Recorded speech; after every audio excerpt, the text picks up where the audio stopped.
Hi guys, welcome back to my channel. Today I'm going to show you how I turned this straight custom unit into this curly bombshell that you now see here.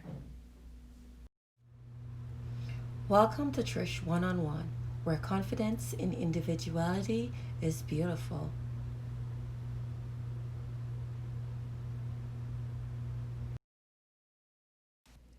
Hi guys, today I'm going to be transforming this custom made frontal unit that I made for a client from straight to curly. The reason why I'm doing that is because she's complaining that she doesn't have a lot of volume in the top. But what I did before I did that, I took 4 tracks from the bottom so that it wouldn't be too poofy when I curled it. You could see where she's complaining that she doesn't have a lot of volume in the top right there. So this is why we're transforming the unit. What I'm going to be using to wrap is the gray perm rods to give her curls because I want loose curls. I don't want it to be too tight. I shampooed the unit off camera with some clarifying shampoo to remove any products or oils that's on the hair. Then I added some pre-wrapping solution and began the rodding process.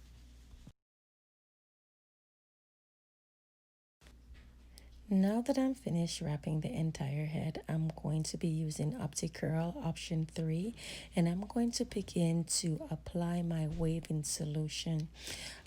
What is very important when doing this is to ensure that you get every rod and that every rod is properly saturated with the solution, or else you're going to have a problem where some of your curls are set and there are parts of the hair that's going to be straight. So I always make sure that I get every rod properly and they're properly saturated, and I try to go over it 2 times or 3 times if I have enough solution left in my bottle.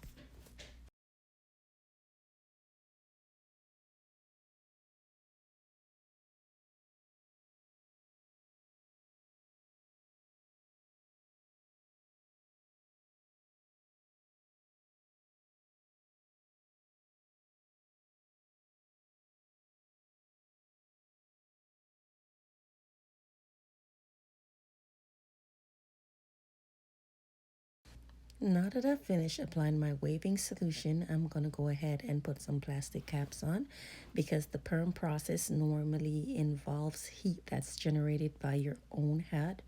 But because we're using Sam and Sam doesn't have any body heat, we're going to help him out.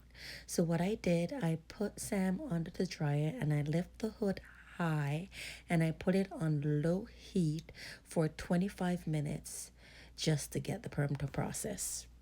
It's now 25 minutes later and we're removing the plastic caps and we're going to start rinsing the perm solution out. I do this for about 5 minutes just to make sure that I get all of the waving solution out before I put the neutralizer in. But after I rinse it, one of the most important part of the perming process is to make sure that you blot very well. And blotting is a term that's referring to drying the rods with a towel. I always make sure that I dry them very well individually just to get any excess water out. Now I'm applying my neutralizing solution over every rod, and after I've done that, I'm going to let it sit there for 10 minutes and then I'm going to be removing the rods.